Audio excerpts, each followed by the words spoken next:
Good. Thank you. That's my chair. I'll be still. Quite a lot of editing to do. So the first question, we want you to answer together and then to answer independently. And we'll just use the footage as we see it fits best. So, okay. So the first question is, who are you and what is your relationship to GEO? We should have arranged who's going to speak first because we can't answer it literally together. Yeah. But do you want to start, Anson? Okay. My name is Anson Mackay, and I'm Professor of Environmental Change at University College London. My main research is investigating some of the world's most iconic freshwater ecosystems, such as Lake Baikal in southern Siberia and the Okavango Delta in northern Botswana. My name's Gail Davies. I'm a professor in human geography at the University of Exeter, and I work on a range of issues around managing and understanding policy relationships, particularly at the moment around animals. Okay, that's fine, isn't it? Because we just need... That's fine, yeah, that's absolutely. I suddenly realised I didn't want to say animal research. I should have prepared that one. So what's the zoologist? It was just if you, when we say together, it's just if you were interacting with each other. Okay. You were allowed to do that, but then we could have just had you answer separately as well. I see. So we can just do it again, do the same question. Should I answer it again? Yeah? Okay. Just because we'll just use the best version. Okay. So, Shall I go first this time? yeah? So who are you and what is your relationship to GEO?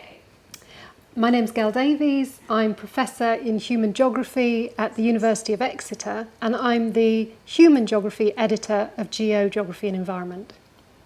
And my name's Anson Mackay. I'm a physical geographer, and I work at University College London, and with Gail, I'm co-editor-in-chief. That's better, isn't it? That's great. Yeah. So the second question. Can we go through these really quickly? It's finished. Brilliant. If you want to interact with each other and ask, refer to, you can do that. It's just, we'll just work with the version we have. So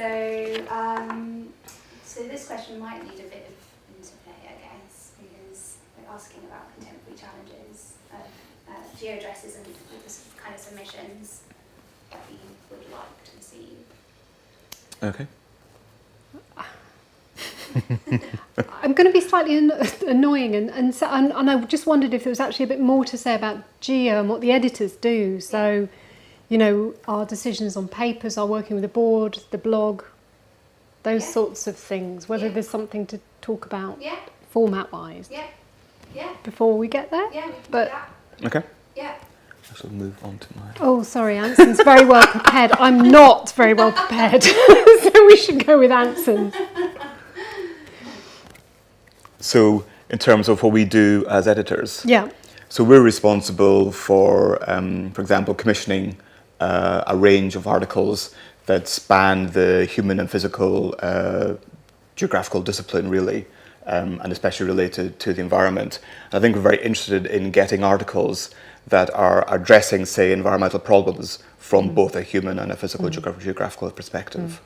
We take about 4 different kinds of papers, so research articles with a particular interest in interdisciplinary research.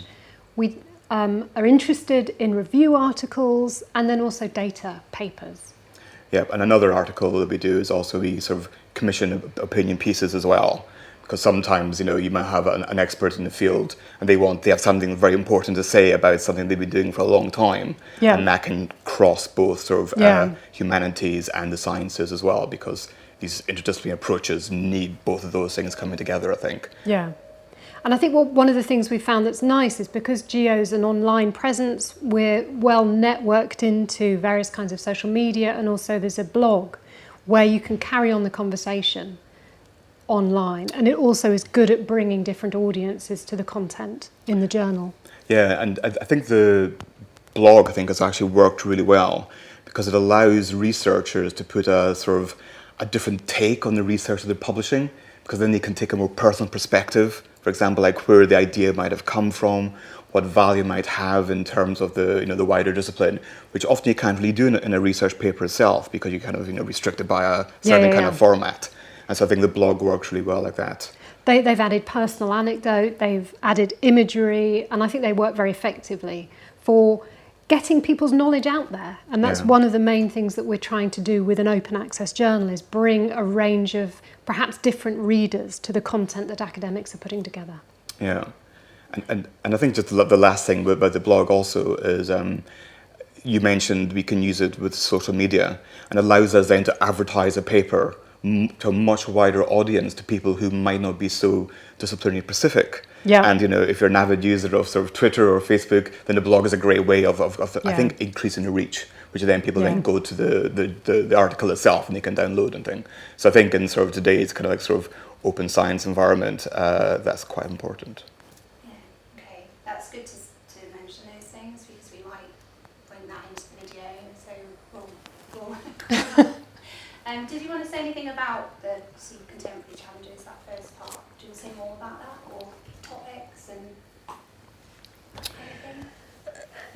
Yeah.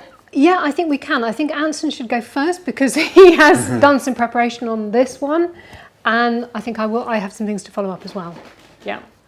I mean, for me, like sort of why GEO is quite exciting in terms of contemporary challenges is there's a large debate around the concept of the Anthropocene, the impact that humans are having on planet Earth, and that necessitates people working in the humanities, people working in the social sciences, people working in the sciences really to come together to address some of those fundamental questions about humanity and what we're doing on the Earth.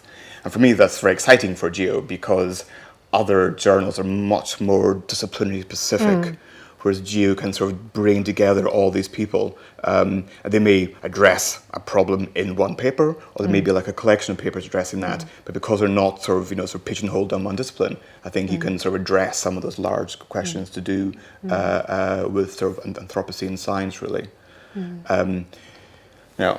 We've had a couple of good examples of special issues that are bringing people together in this way and facilitating conversations that perhaps haven't happened previously.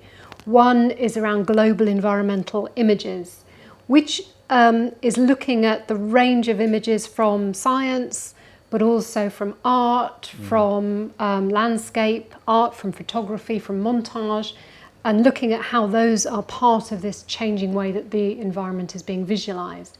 And then we've got one which we're just putting together at the moment, which is around geographies of the microbiome.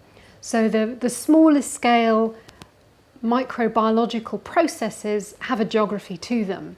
These are of interest to human geographers who are interested in things like health or domestic environments or in practices of controlling contagion, but they're also something that are being studied by physical sciences. And what we're trying to do in a journal like GEO is provide a platform where these conversations can happen and where there's some reflection on what practices of interdisciplinarity are really going to build the interdisciplinary interfaces that we need to move these conversations forward. Yeah, I'm actually excited about this special collection because we will have, for example, some physical geographers or glaciologists who work on microbes on the ice. And that ice, the microbes in the ice cause it become a bit darker, makes the ice, warm up and then melt a bit faster. That links into global warming, sea level rise, etc. And then we'll have sort of people looking at microbes, as you said, around the households. And bringing those people together, I don't think has ever been done before in a geographical context. And I think GEO will offer something really sort of quite unique from that perspective. Okay, that's perfect, isn't it? So I wish I was recorded. I'm thinking how you start your sentences because it needs to make sense. Okay. So starting with, I'm excited about this X, and you answered back the question, so we've covered that, so that's fine, isn't it? Brilliant. Yeah, Okay. So can I add something that I'm excited about? Yeah. Okay.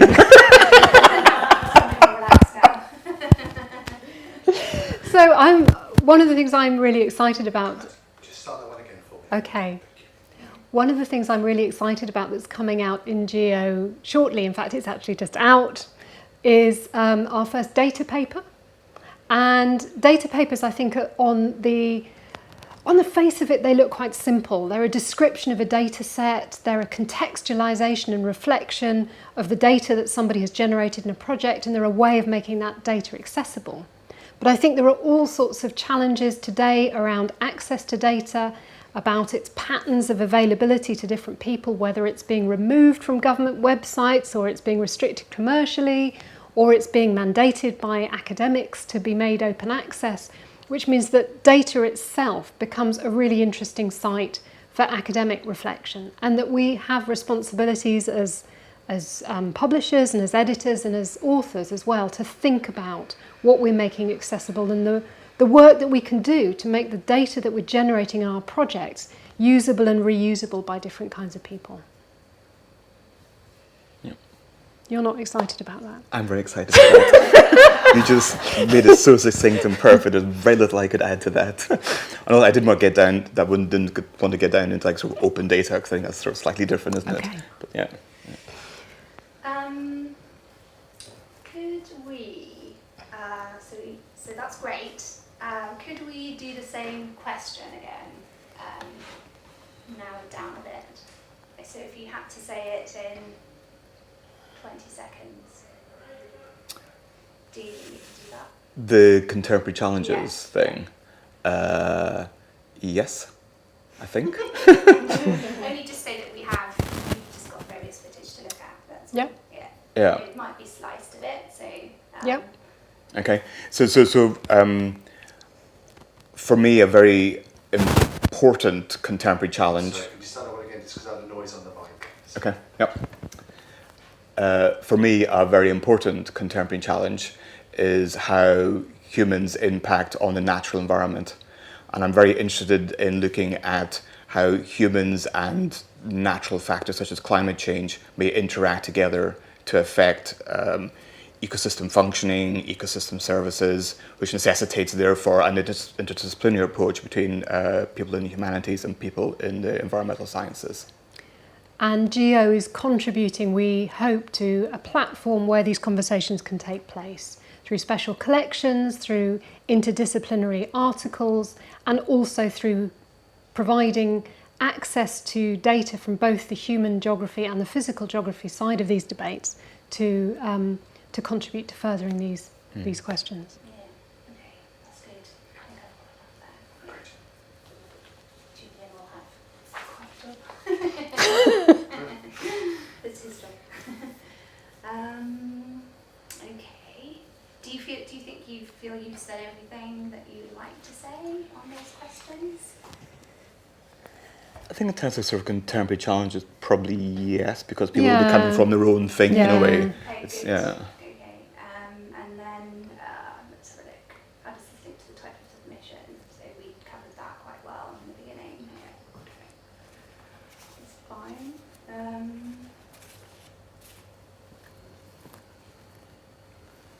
So this last part, why should an author submit to GEO? So we have, in the campaign that goes out, we list quite a lot of the benefits, and we'll have some animation, so it's just really kind of personal to you as editors. So you don't really need to talk about things like the reach so much, because we'll be using footage, slides and things like that. Okay. So I guess it's you as editors, that's more what we're looking for. Does that make sense? Okay. Okay. Yeah. Can you ask us the question? It's sort of easier to actually answer the question, yeah. Okay. So why should an author submit to GEO? Can I go for it? Yes. So one of the things that I think GEO offers is a chance for authors to think about how the work that they're producing can be put into action. By publishing open access, what I think is interesting and what is exciting is that you're getting your material out in a format that's accessible to policymakers, that's accessible to a larger audience, that's discoverable by different interdisciplinary academic communities. Yeah.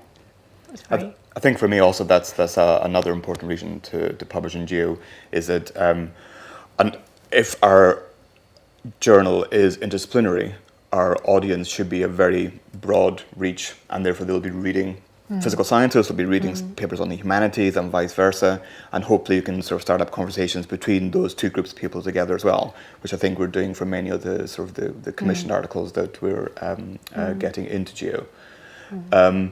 Another reason for publishing GEO for me is that it's fully open access and not a hybrid journal. And I think that's quite important for people who want to disseminate their research to a very wide audience, that they're not going to be restricted to the type of reach that they have. And I think that's actually quite important. And, yeah. And I'm going to say as well, I think the Royal Geographical Society reputation is also important with open access. It's the one journal, the one RGS journal that's fully open access, that's fully online, and I think it's part of... the RGS provides a lot of a context for us that's very valuable in terms of their schools outreach, in terms of their work with universities, and that is providing us with a wonderful way of reaching people that we might not otherwise reach. Yeah, and actually I think it's fair to say, because we both teach and research in geography departments, and in every department around the country there's always this kind of tension between sort of physical sort of geography and the humanities. And I think it's great that the RGS have sort of taken this challenge, and they've sort of created and helped us to create a journal that actually addresses both of those things together. Whereas, and I think that is something to be really worked upon and built upon. So I think that's great. And I'd say as a human geographer, I think in many ways the physical sciences and the environmental sciences have been further ahead with the benefits of open access. And I think human geographers have got quite a lot to learn, and I've certainly learned a lot from working alongside Anson as editor, in terms of just the norm of what open access can do for you. I was going to say, like, sort of, although physical scientists might be, say, more open to publishing open access, they're also more prone to publishing in disciplinary journals. Right. And so there's another quite nice challenge there, is to get them to publish in a more general journal or one that that sits alongside the humanities. And I think that's a challenge to be taken head on, really. So I think the being based in the RGS IBG provides a great platform for what GEO is trying to do in cultivating more interdisciplinary dialogue. It's bringing together the human and the physical sciences, but it's also bringing these academic researchers into contact with the wider education and outreach networks that are being run through the RGS and IBG. There's also, I think, one other advantage of publishing in GEO, and there's a lot of debate at the moment about the nature of peer review. I think the one thing that GEO has done from the outset is that peer review is anonymous. I think that can be very important when we're talking about sort of inherent biases in the review process. And I think sort of GEO have sort of taken that challenge again head on. And from the outset, I think we're sort of we're sort of leading the way, I think, in terms of the nature of the way the papers are reviewed. That again is also about the relationship between human and physical geography, because I think their norms have been different. So the norm in human geography is to do blind peer review, but perhaps it hasn't been in the physical sciences. So again, bringing those two together, I think, has enabled us to learn from each other. Yeah, so certainly in physical geography, the norm is not to do blind peer review. It's people are named in the journals and in their manuscripts and stuff. So that's very interesting. My name's Gail Davies. I'm a professor in human geography at the University of Exeter, and I'm one of the co-editors-in-chief of GEO Geography and Environment. My main role in GEO is dealing with the submissions from the human geography side, working with the editorial board, and liaising with authors as they develop their manuscripts and as we go through to putting things on the blog. Okay, that's good. Short. What contemporary challenges does GEO address? We're an interdisciplinary journal, and we focus on a range of work from the human through to the physical and environmental sciences. So one of the key challenges that we're able to address is interdisciplinary research. So GEO and geography and the environment is providing a platform for physical and human geography research to come into dialogue with one another, to explore interdisciplinary practices and concepts. And we also have a focus on making data available through innovative data articles which describe data sets and make data available to the wider community to reflect on and to reuse. So some of the things that we have been really excited to be able to put together are special issues. We've had one that's already out on global environmental images, and we've got one that's going to be coming online soon or into development soon on geographies of the microbiome. And I think what's really exciting is being able to bring people across the discipline together to address these contemporary challenges. Yeah, in GEO we're keen to get a range of different kinds of articles from authors. We publish innovative review articles. We're keen to publish data papers that describe, evaluate and make accessible people's data that they're generating in research projects. We're publishing review articles and commentaries from leading academics and thinkers across the field, and we also publish research articles from the range from physical to human geography. So personally, my view is that authors should submit to the journal that's best for the outcomes that they want to get from their work. In this, I think GEO's got some distinct advantages if what you're interested in is getting your work out and into action. And I think there's a number of venues that we can reach that come from being open access. One of them is policymakers, another is NGOs who may not have subscription to journals. There's also the range of educators across schools and higher education. And then also, because it's interdisciplinary, we're reaching across human and physical geography, perhaps in a way that a specialist journal wouldn't have, but you can browse in and develop that audience across geography and the environment. My name is Anson Mackay and I'm Professor of Environmental Change at University College London. I'm a co-editor-in-chief of GEO with Gail Davies, and I'm responsible for the environmental and physical geography submissions to the journal. For me, some of the interesting contemporary challenges with GEO are dealing with humanity's impact on the Earth, on the environment, to such an extent that we're entering into this new epoch called the Anthropocene. And I think to address these very large global questions, we need an interdisciplinary perspective of both people in the humanities and people in the physical sciences. And so for me, it's very exciting to have GEO because we can sort of draw both of those types of people together doing interdisciplinary research and provide a venue for those debates and conversations to be had.